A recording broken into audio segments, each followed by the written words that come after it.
While living alone, it can be a fear that something might happen to you and that you won't be able to get help.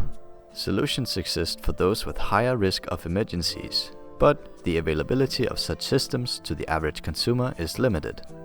While researching the subject, we found that 40% of home accidents happen by falling.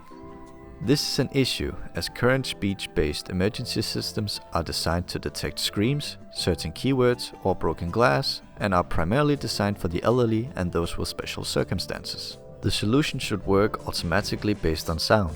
A tangential type of system already exists in the form of speech-controlled home assistants.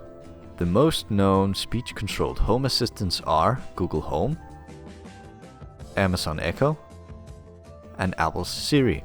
Currently, none of these come with an emergency system. The solution is to implement an emergency system in the home assistants that could automatically detect an emergency situation and request help. With this in mind, the project aims to evaluate what spectral features work best to determine if a sound is a distress noise. This would be the first step to design a solution which can be integrated into a home assistant. The implementation of the audio analysis requires the audio to be represented in the frequency domain, which is calculated through a Fourier transform. The audio is then analyzed using 15 different combinations of 6 spectral methods. The data gathered from the analysis is then evaluated using a machine learning algorithm.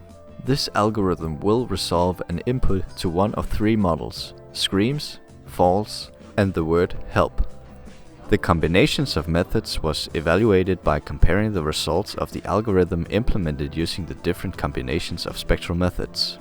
The data used to evaluate the implementation was gathered from participants who were asked to scream and call for help. Falling was simulated using objects so participants did not have to actually fall and potentially hurt themselves. The conclusion was that the feature vector for our trained models was 4-dimensional.